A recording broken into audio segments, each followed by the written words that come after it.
When I got home, my brother called, "Do you have a knife? We have to cut down Dad." Cut him down from what? I couldn't process what my brother Sammy was saying. "I'm in the basement, hurry up." His voice was pure panic. I sprinted through the front door and grabbed the biggest knife from the kitchen drawer. My hands shook as I thundered down the basement stairs, taking them 3 at a time. What I saw at the bottom stopped me cold. Dad was suspended from the ceiling beam with rope around his wrists. His feet barely touched the ground, and a gag was stuffed in his mouth. Sammy was trying to untie the knots, but his fingers kept slipping. Dad's face was purple, and his eyes were bulging with fear. What happened? I rushed over with the knife. "I found him like this." Sammy held Dad's weight while I sawed at the rope. The knife was dull, and the rope was thick. Every second felt like an hour as I hacked away. Dad made muffled sounds through the gag, getting more frantic. Finally, the rope snapped, and he collapsed onto us. We lowered him to the ground, and I pulled the cloth from his mouth. "Your mother! They took your mother. We don't have much time left." Dad gasped for air between words. Sammy helped him sit up while I tried to make sense of what he was saying. Someone had tied up our father in our own basement. Someone had taken our mother. None of this felt real. We half-carried Dad up the stairs and to my car. He could barely walk and kept mumbling about Mom being in danger. Sammy drove while I sat in the back with Dad trying to get more information. He was too shaken to explain clearly. Just kept saying, "They took her," and we had to hurry. The police station was only 10 minutes away, but it felt like forever. Dad stumbled through the entrance and collapsed into a chair while Sammy explained to the desk officer. She called for detectives immediately when she saw Dad's wrists and heard the word kidnapping. 2 detectives took us to an interview room. Dad was more coherent now, but his story didn't make much sense. He'd come home from work early and found 2 men in our house. They'd jumped him before he could react, tied him up in the basement, made him watch on his phone as they drove away with Mom in her own car. "Can you track her phone?" Sammy asked desperately. The detectives tried, but her phone was off or destroyed. Without a location, they couldn't issue an Amber Alert or know where to send units. We were stuck in that room while Mom was out there somewhere with whoever had done this. That's when Sammy's face lit up with realization. "She took my car for work today. Mine has GPS tracking for insurance." He pulled out his phone and opened the tracking app with shaking fingers. The location showed an address across town, an empty parking lot by an old warehouse district. The detectives called for backup, but we were already heading for the door. "You need to let us handle this." One detective tried to stop us. Dad pushed past him with surprising strength for someone who'd just been tortured. We piled into my car and sped toward the warehouse. Sammy gave directions from his phone while Dad gripped the dashboard. The parking lot was empty except for Sammy's car parked at the far end. No other vehicles, no signs of people. We approached carefully, even though every instinct screamed at us to run. The windows were tinted, but we could see movement inside. Sammy yanked open the back door. Mom was there with her wrists zip-tied and duct tape over her mouth. Her eyes went wide with fear when she saw us. I cut the zip ties while Sammy pulled off the tape as gently as he could, and immediately our mom told us, "Where's your baby sister? None of you took your baby sister?" That's who they wanted. My stomach dropped like I'd been punched, and I grabbed the empty baby carrier from Mom's arms while Sammy helped her stand up properly. None of us had thought about the baby. She wasn't with Dad when we found him in the basement. She wasn't here with Mom. My hands started shaking worse than when I was cutting Dad down. Dad fumbled for his phone and started dialing our neighbor, Mrs. Lefebvre, who sometimes watched the baby when Mom needed a break. His fingers kept missing the numbers, and he had to start over twice. The rest of us stood there frozen in that empty parking lot waiting for the phone to ring. First ring, second ring, third ring. Mrs. Lefebvre picked up, and Dad put it on speaker with trembling hands. She said the baby was fine, playing with blocks in her living room, but then her voice got serious. Someone had come to her door about 2 hours ago, claiming we'd sent them to pick up the baby. A man she'd never seen before. He knew our names and the baby's name, but something felt wrong about the whole thing, so she told him to leave and lock the door. She'd tried calling Mom's phone, but it went straight to voicemail. We were already running back to my car before she finished talking. I drove this time while Sammy helped Mom into the passenger seat, and Dad climbed in back. The warehouse district was 20 minutes from the police station, but I made it in 12. My tires squealed into the parking lot and we burst through the doors. The same desk officer from before jumped up when she saw us. Sammy explained about the baby being the real target, while she grabbed her radio and called the detectives back from the warehouse. They hadn't even gotten there yet. Within 3 minutes, a different detective showed up, older with gray hair and deep lines around his eyes. He started firing questions at us before we even sat down. Did we have custody disputes? Was the adoption contested? Did anyone else have a claim on the baby? Dad's face went white as paper. He looked at Mom, then at the floor. There had been complications during the adoption 6 months ago. The birth mother's ex-boyfriend had shown up at the hospital trying to stop everything. Security had to remove him. The detective's jaw tightened, and he led us to a bigger conference room. 2 more people showed up within minutes. A woman who specialized in child abduction cases, and another officer with a laptop. They set up what looked like a command center right there on the conference table. Maps spread out, phones charging, radios crackling. The specialist explained we needed to secure the baby immediately and figure out exactly who was behind this. 2 patrol officers arrived to escort us to Mrs. Lefebvre's house. We drove in a convoy with a police car in front and another behind us. My hands gripped the steering wheel so tight my knuckles went numb. Mrs. Lefebvre had the baby ready at the door with her diaper bag packed. The officers checked her yard and garage before we went in. The baby reached for me when she saw us, completely unaware of what had happened. She grabbed my nose and laughed while I carried her to the car. The relief of holding her made my legs weak, but the thought of someone trying to take her made me want to throw up. Back at the station, the detective had us go through every detail of the adoption process. Where we got the lawyer, which agency we used, any weird phone calls or letters. Dad sat there sweating through his shirt. He finally admitted he'd gotten 3 angry voicemails last week. The caller said we'd stolen something that wasn't ours. Dad thought it was a wrong number or some prank, so he deleted them without telling anyone. Mom's face went red, and she started to say something, but the detective held up his hand. Right then, Mom's phone rang. The daycare. The director said someone had tried to pick up the baby yesterday afternoon. A man claiming to be her uncle. The worker at the front desk got suspicious because she knew we didn't have any brothers. She asked for ID, and the man left quickly. She was calling now because she just saw the news about a kidnapping in our neighborhood and wanted to check if we were okay. The detective took the phone and got all the details while we sat there processing how long this had been planned. These people had been watching us. They knew our routines. They knew where the baby went to daycare. They knew which neighbor watched her.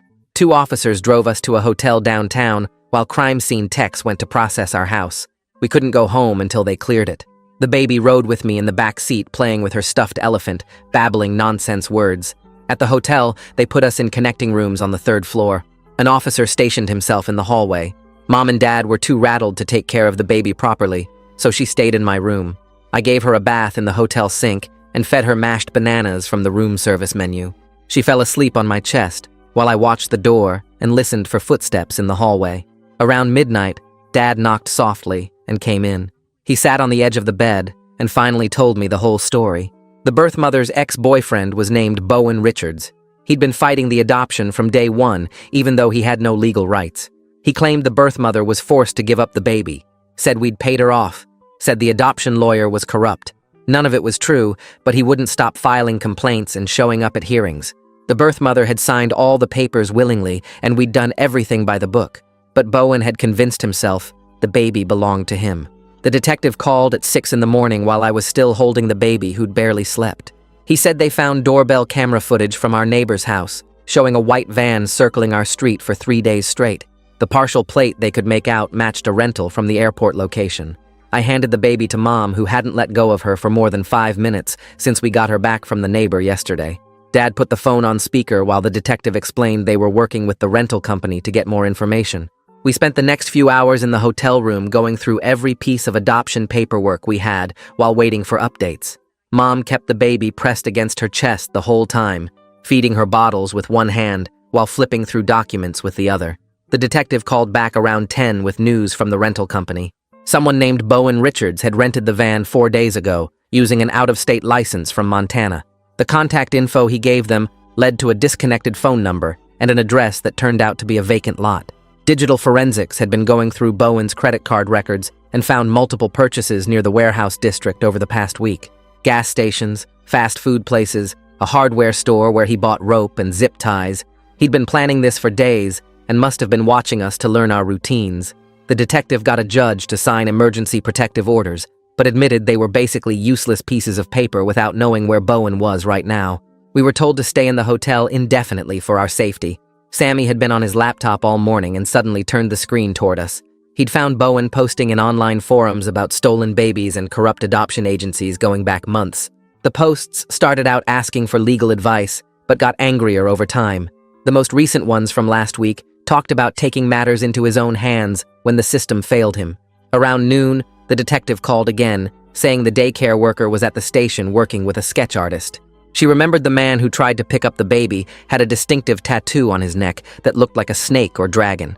She was also able to describe his clothes and the way he walked with a slight limp. We were eating room service lunch when Dad's phone rang from an unknown number. He almost didn't answer, but the detective had told us to pick up everything in case it was important. It was Bowen's voice on the other end, demanding we return his child, or things would get worse for us.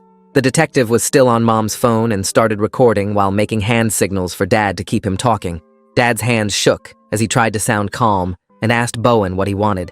Bowen went on a rant about how we stole his daughter and the birth mother was forced to give her up.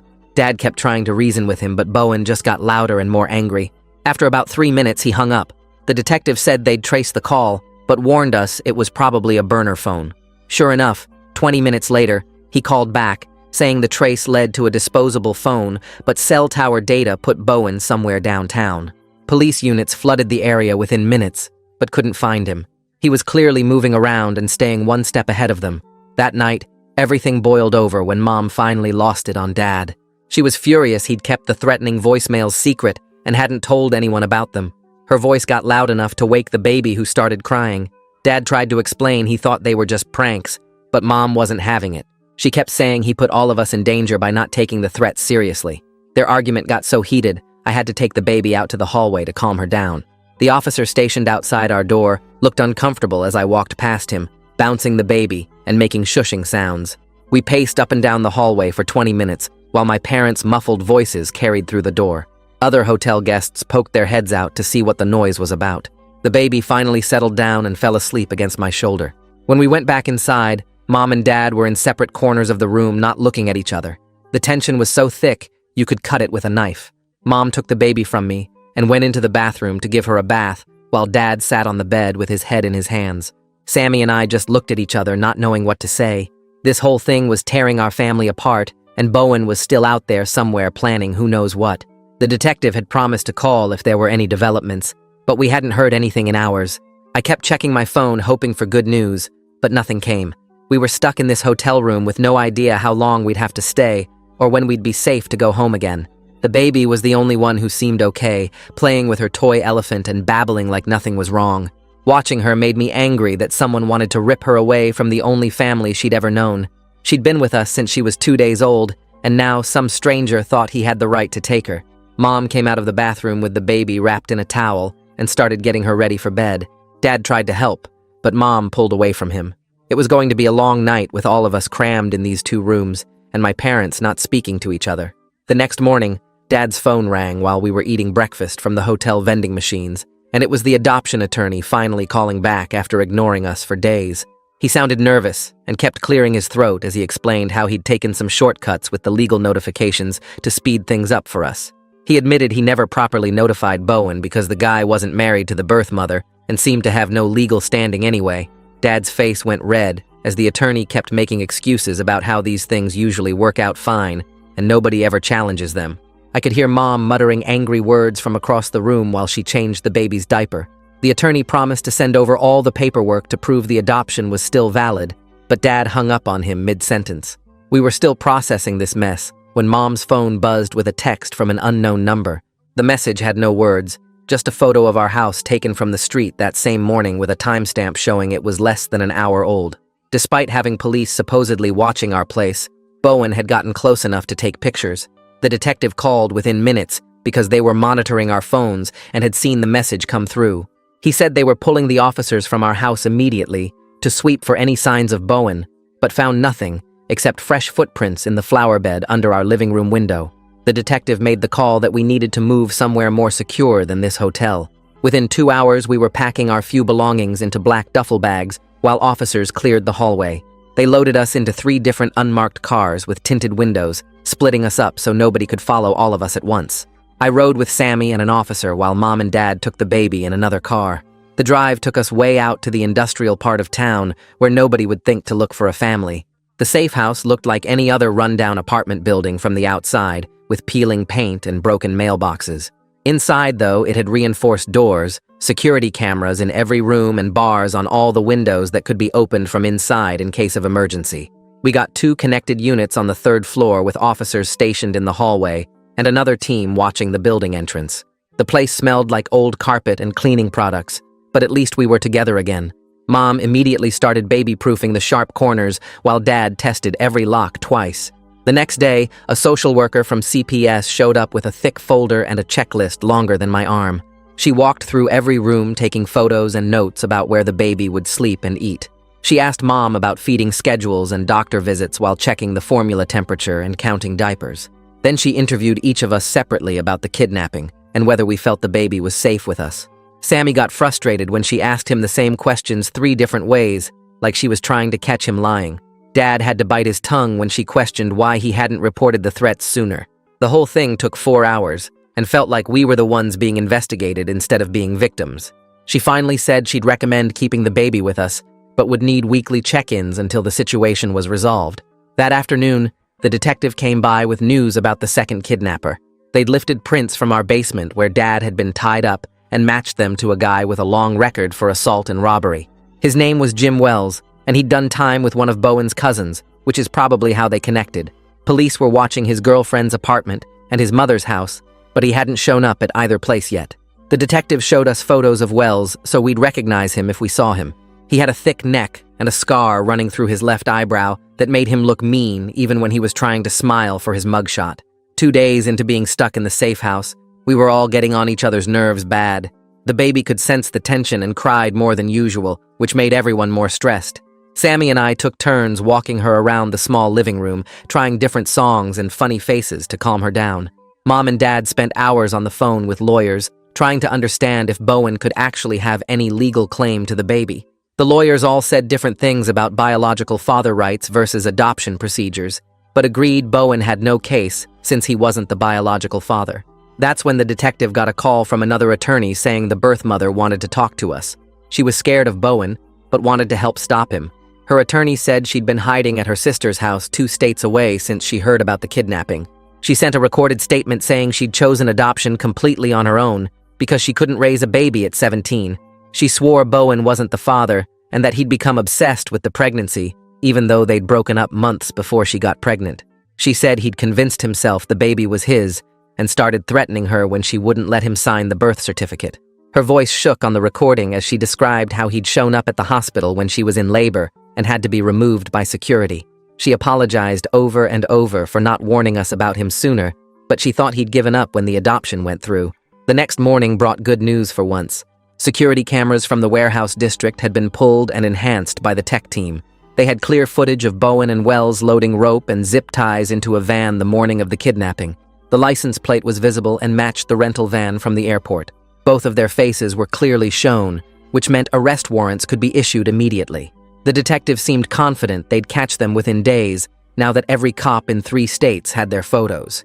He suggested setting up surveillance at the daycare since Bowen had already tried there once and might try again. Mom shut that down immediately, saying she wouldn't use the baby as bait under any circumstances. The detective tried explaining it would be completely safe with officers hidden everywhere, but Mom wouldn't budge. Dad surprisingly took her side, saying we'd been through enough without dangling the baby out there like fishing bait. The argument got heated with the detective insisting it was the fastest way to end this whole thing. Around midnight, the baby woke up burning hot with fever. Her forehead felt like a furnace, and she wouldn't stop crying no matter what we tried. The thermometer read 103 degrees, which meant we needed to get her to a hospital immediately. The officers called ahead to arrange a police escort, while Mom bundled the baby in a light blanket. 2 patrol cars led us through empty streets with their lights off to avoid attention. The emergency room was mostly empty at that hour, but every person who walked past made my heart race, wondering if they were watching us. A man in a baseball cap looked at us too long, and I grabbed Sammy's arm until the guy walked away to the vending machines. Every footstep behind us made me turn around, expecting to see Bowen or Wells coming for the baby. The nurse took the baby's temperature again and gave her medicine to bring down the fever while we waited in a curtained-off area. Security guards stood at both ends of the hall, but that didn't stop me from checking every face that passed by. About an hour later, one of the officers rushed in and whispered something to his partner, who immediately got on his radio. The detective showed up within minutes, looking worried, and pulled us into a private room while nurses watched the baby. He showed us grainy security footage on his phone of a man in the parking garage who matched Bowen's build and height walking between cars about 20 minutes after we'd arrived. By the time security got there, he was gone, but his van was caught on the exit cameras heading north. The baby's fever broke around dawn, and the doctor cleared us to leave, but the detective said we couldn't go back to the hotel anymore. They loaded us into unmarked cars and drove us 2 hours to a different city where they'd arranged rooms at a business hotel near the airport. The baby screamed the whole drive and wouldn't calm down no matter what we tried. She knew something was wrong with all this moving around, and her little routine was completely destroyed. We'd been at the new hotel for maybe 6 hours when the detective called with big news. Jim Wells got pulled over for speeding in another state and tried to run when the cop recognized him from the alert. They caught him at a truck stop trying to hitchhike, and he started talking immediately to save his own skin. The detective came to brief us in person that evening, and what Wells had told them made my stomach turn. According to him, Bowen was completely convinced the baby was his biological daughter, even though everyone, including the birth mother, said otherwise. He'd created this whole story in his head where we'd stolen his family and paid off the birth mother to lie about who the real father was. Wells said Bowen had notebooks full of fake evidence he'd created to prove his case and had been planning this for months before the adoption even went through. The detective asked if we'd be willing to have the birth mother make an official recorded statement to help build the case. Mom was hesitant at first, but Dad pointed out it might be the only way to prove Bowen had no claim. The birth mother's lawyer called the next morning, and we could hear her crying in the background as she gave her statement over speakerphone. She swore under oath that she'd only dated Bowen for 2 months, and they'd broken up long before she got pregnant with someone else entirely. Her voice shook as she described how Bowen had shown up at her school, her job, even the hospital when she was in labor, insisting the baby was his. She'd chosen adoption specifically to get away from him and thought moving to another state would end it. She apologized over and over for not warning the agency about him, but she'd been scared he'd find out where the baby went if she said anything. We were eating takeout in our room that night when Dad's phone rang from a blocked number. He almost didn't answer, but the detective had told him to in case it helped trace Bowen. The screaming started immediately with Bowen ranting about how we'd forced the birth mother to lie and he had proof she was threatened. Dad held the phone away from his ear while the detective's tech team tried to trace the call. Bowen went on for almost 10 minutes about his rights as a father and how we'd regret stealing his daughter before the line went dead. The trace led to a cheap motel 40 miles away, but by the time police got there, Bowen was long gone. What they found in his room made me sick. The walls were covered with printed photos of our family that he'd pulled from social media and public records. Pictures of our house, our cars, even one of me walking into a grocery store that I didn't know had been taken. Baby supplies were stacked in the corner like he'd been preparing to take her. The detective brought us photos of the room and pointed out how organized everything was, despite Bowen clearly losing touch with reality. He thought Bowen would make a desperate move soon since his plan was falling apart and Wells was in custody. They started putting undercover officers at the courthouse, the adoption agency, the hospital where the baby was born, anywhere connected to the case. We spent 3 more days in that hotel room going crazy from being cooped up. The baby was better but still fussy, and we were running out of ways to entertain her in such a small space. Sammy went to get more formula and diapers with an officer escort, while Mom and Dad argued quietly about what to do next. That's when the detective called saying Bowen had just tried to file emergency custody papers at the courthouse using forged documents claiming he was the biological father. Security recognized him from the alerts and moved to detain him, but he managed to slip away in a crowd of people leaving traffic court.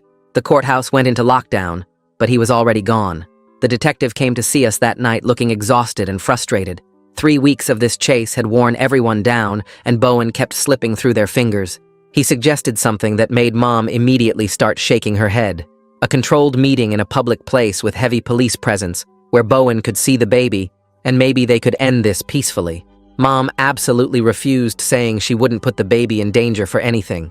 Dad surprised me by speaking up and saying maybe it was worth considering if it meant ending this nightmare. The argument went on for hours with Mom getting more upset every time Dad brought up meeting with Bowen. She kept pacing the small hotel room while the baby slept in the portable crib the detective had brought us. I watched them go back and forth, Mom's hands shaking as she insisted we couldn't risk the baby's safety for anything. Dad kept saying we needed to end this before Bowen hurt someone else or found another way to get to us. The detective sat quietly in the corner, letting them work through it, while Sammy bounced his leg nervously on the other bed. Finally, the detective spoke up with an idea that made Mom stop pacing. What if we used a realistic baby doll instead of the real baby for the meeting? the kind they use for training classes that looks exactly like a real infant from a distance. Mom's face changed as she thought about it, and Dad immediately agreed this could work. The detective made some calls, and within 2 hours, someone delivered the most realistic fake baby I'd ever seen. It had weight to it, and soft skin that felt almost real when you touched it. We dressed it in the baby's clothes and put it in her carrier, while the real baby stayed safe at the police station with Sammy. The detective explained the plan while we practiced carrying the doll like it was our actual sister. The meeting would happen at the mall food court during the busiest time of day, with undercover officers positioned everywhere. Mom, Dad, and I would wear hidden microphones and cameras to record everything Bowen said or did. 2 days later, we drove to the mall in separate cars with officers following at a distance. My hands were sweating as I carried the fake baby in the carrier through the main entrance. Mom walked on my left and Dad on my right, both of them scanning the crowds for any sign of danger. The food court was packed with weekend shoppers and families eating lunch. We found a table in the middle where the officers could see us from all angles and sat down to wait. 20 minutes passed before Bowen appeared near the pizza place, looking like he hadn't slept in days. His clothes were wrinkled and his hair stuck up in different directions. He spotted us immediately and started walking over with this desperate look in his eyes that made my skin crawl. He stopped right in front of our table and stared at the carrier like he was seeing something holy. His hands reached out, but Dad stood up and blocked him from getting closer. Bowen's face turned red as he started yelling about his rights as a father and how we had no legal authority to keep his child from him. People at nearby tables turned to stare as his voice got louder and more angry. Mom pulled the carrier closer to her while I stood up next to Dad, ready to protect the doll like it was really my sister. Bowen kept screaming about corruption and stolen babies and how the whole system was against him. A mall security guard started walking over, but one of the undercover officers waved him off. That's when Bowen completely lost it and lunged across the table trying to grab the carrier from Mom's hands. Officers appeared from everywhere, coming out of stores and from behind pillars, surrounding him in seconds. Bowen fought hard, throwing punches and kicking as they tried to get him on the ground. He kept screaming about injustice and his stolen daughter while shoppers backed away in panic.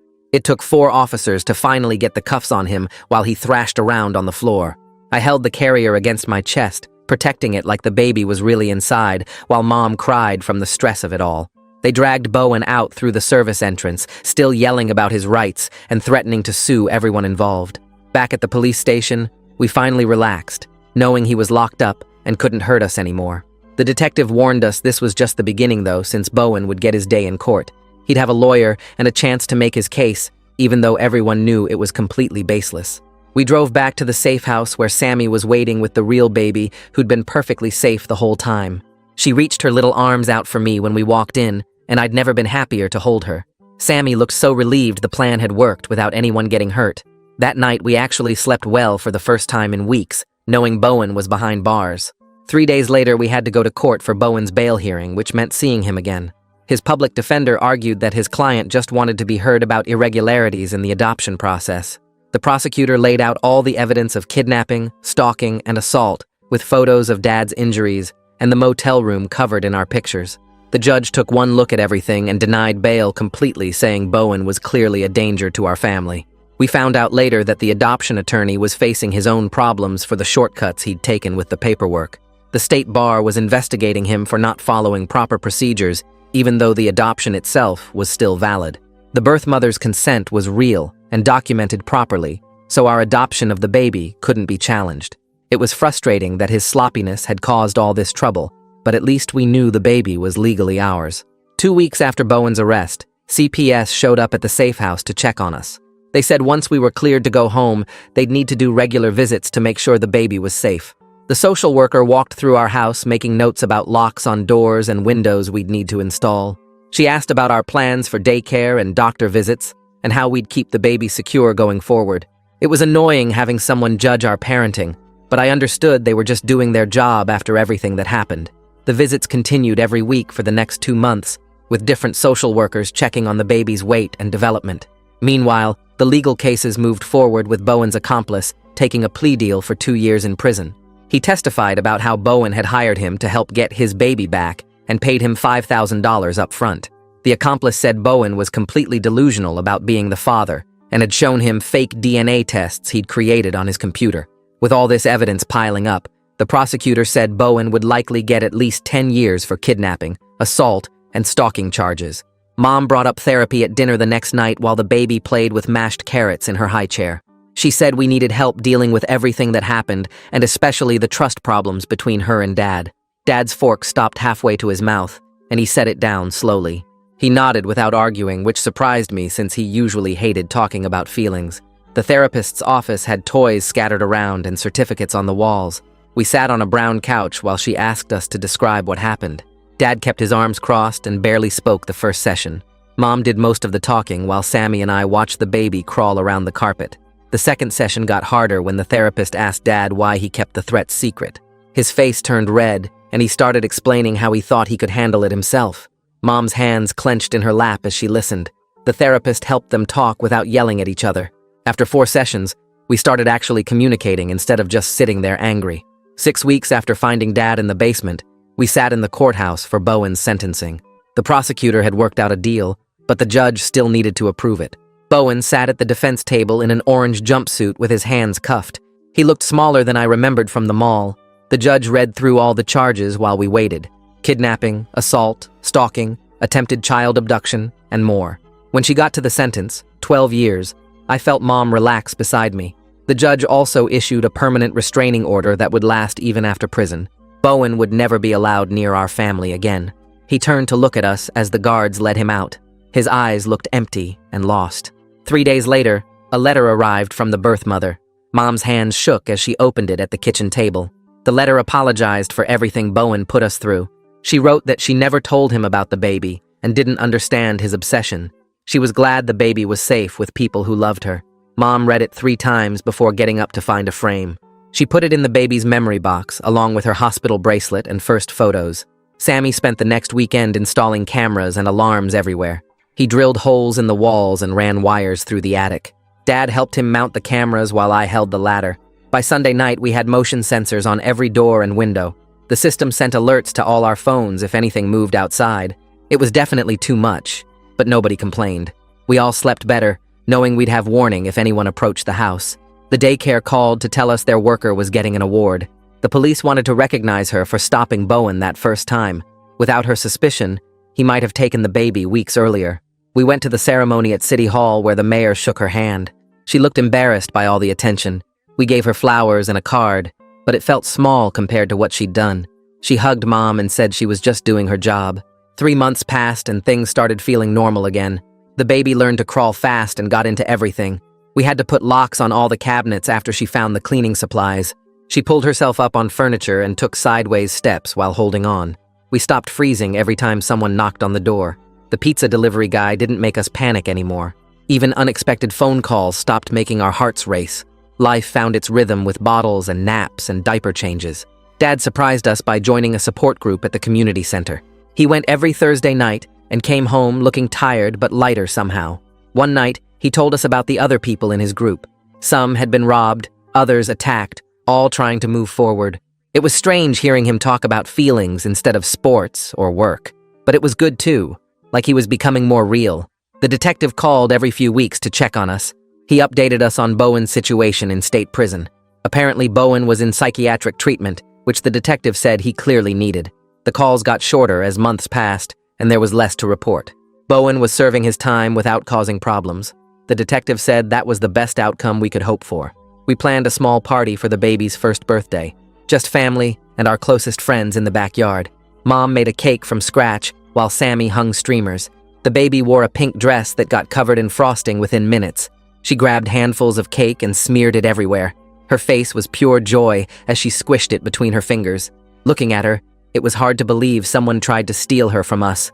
Mom decided to go back to work when the baby turned 1. But first, she researched every daycare in town. She visited 6 different ones and grilled them about security procedures. The place she picked had cameras in every room and a locked entry system. She explained our whole situation to the director, who was incredibly understanding. They promised to be extra careful and never release the baby to anyone not on our list. The next week, Sammy signed us both up for self-defense classes at the community center without even asking me first. He just showed up with gym bags and told me we started that night. The instructor was this short woman who could flip guys twice her size like they weighed nothing. She made us practice the same moves over and over until our muscles remembered them without thinking. Sammy picked it up faster than me, but we both got pretty good at breaking holds and using someone's weight against them. After 6 weeks, we could actually spar without looking totally lost. Mom came to watch our test at the end and took videos of us throwing each other on the mats. 2 months later, we got called back to court for the adoption hearing. The judge wanted to review everything after what happened with Bowen. We sat in the courtroom for 3 hours while lawyers went through every single document. The judge asked Dad about the threats he got and why he didn't report them. She grilled the adoption attorney about his shortcuts until he was sweating through his suit. Mom held the baby the whole time and wouldn't let anyone else take her even when she got fussy. Finally, the judge stamped the papers and said the adoption was ironclad legal now. She gave us 5 certified copies and told us to keep them in different safe places. We put one in our bank deposit box, one at Mom's sister's house, one in Dad's office safe, one with our family lawyer, and one hidden in the house. Spring came, and Dad booked us a cabin by the lake for a long weekend. It was the first time we'd gone anywhere as a family since everything happened. The baby loved the water and kept trying to eat the sand. Sammy taught her to build sand castles, but she just knocked them down and laughed. Mom actually fell asleep on the beach chair while Dad read a book next to her. We grilled hot dogs and made s'mores at night while the baby played with her toys on a blanket. Nobody talked about what happened or looked over their shoulders constantly. On the drive home, Dad mentioned maybe doing foster care someday to help other kids. Mom shut that down fast, saying she just wanted to focus on our family for now. The baby took her first real steps a week after we got back from the lake. She'd been pulling herself up on furniture for months, but this time she let go and walked 3 whole steps to Sammy. He was sitting on the floor playing with her blocks when she just stood up and toddled right to him. Her first real word came the same day when she pointed at him and said, "Sammy," clear as anything. My brother actually got tears in his eyes and picked her up to spin her around. After that, she walked everywhere and got into everything we hadn't baby-proofed yet. She'd toddle from person to person, holding her arms up to get picked up. The detective called on the exact 1-year anniversary of finding Dad in the basement. He said he was officially closing our case file since Bowen was locked up and everything was resolved. We exchanged personal phone numbers, and he told us we were the kind of family that gave him hope about his job. He'd seen too many families fall apart after trauma, but we'd gotten stronger. That Saturday, I took the baby to the park, while Mom and Dad sat on a bench watching. Sammy had brought his skateboard and was teaching some neighborhood kids how to do kickflips. The baby loved the baby swings and would laugh every time I pushed her. Other families were there doing the same thing, and nobody would guess what we'd been through. We looked like any other family enjoying the weekend. Some mom asked me how old my daughter was, and I just said 15 months without correcting her. That night, Mom gave the baby her bath while I got her pajamas ready. When I picked her up to carry her to the crib, she grabbed my finger with her little hand and wouldn't let go. She looked up at me with these big eyes that trusted me completely.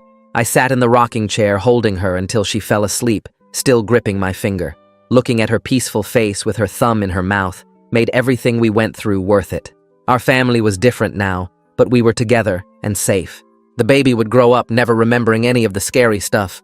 She'd just know she had parents and brothers who loved her and would do anything to protect her. Dad had started leaving work on time to be home for dinner. Mom didn't panic when the baby was out of sight for 2 seconds. Sammy and I didn't freeze up when someone knocked on the door anymore. We were finding our new normal one day at a time. Well, folks, that's it from me today. Thanks for sticking with me and letting me throw my thoughts and questions out there along the way. I really appreciate it. Like the video, it helps more than you think.